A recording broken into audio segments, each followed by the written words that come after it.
know what weapon is more powerful than swords, guns, or even atomic bombs? It is something invisible, odorless, that cannot be eaten or worn, but can make billions of strangers around the world trust and cooperate with each other. That is money.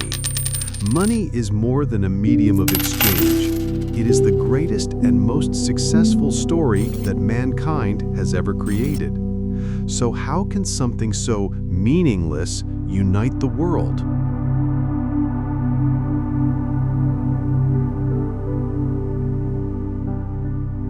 Money has appeared many times in many different places throughout history. To understand the power of money, let's go back to primitive times. Back then, if you were a shoemaker and wanted apples, you would have to find an apple grower who needed shoes. This was called the direct exchange system, or barter.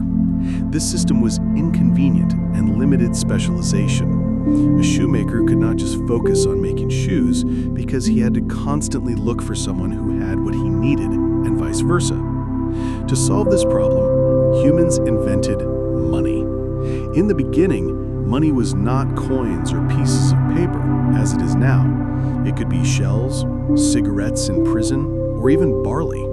What matters is not the material itself, but the trust that a community places in it. People accept money because they believe that other people will accept it.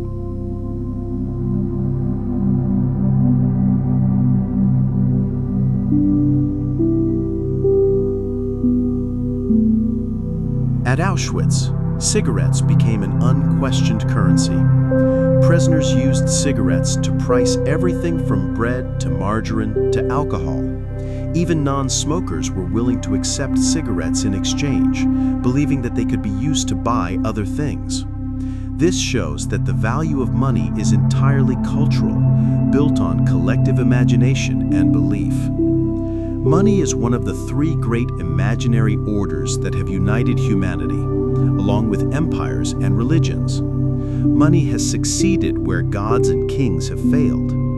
Even though people come from different cultures, speak different languages, and believe in different gods, they can still believe in money.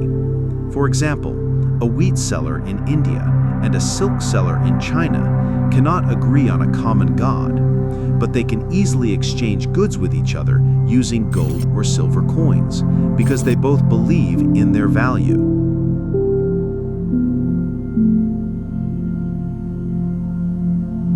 The advent of metal money marked a major turning point.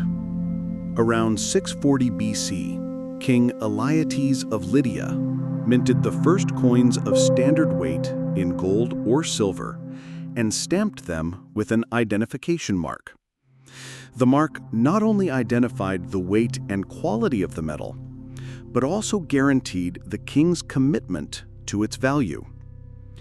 Counterfeiting has always been a serious crime because it is not only an act of fraud, but also a violation of the power of the state. Trust in money not only facilitated trade within a civilization, but also connected distant civilizations. For example, the Romans and Indians were able to trade with each other using the Roman silver denarius, even though they were thousands of miles apart. Later, Muslims Arabicized this name to dinar, which is still the name of many currencies today.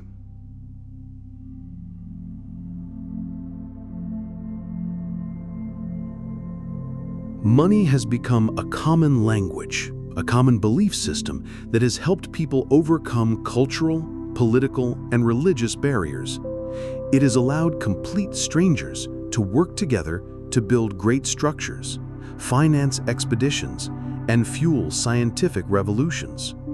Money is not just a means of exchange, but one of the most important foundations of human unity.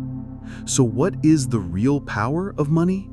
It is not material, but the ability to create a system of trust and cooperation on a global scale.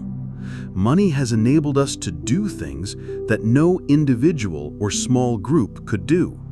But this unity has not always been good.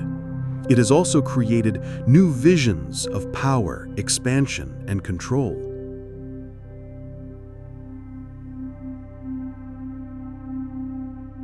And that is the subject of the next episode, Imperial Visions. After unifying the world with money, humans began to build huge empires, controlling millions of people. Were those empires really for the benefit of everyone, or was it just a new form of exploitation? See you in the next video.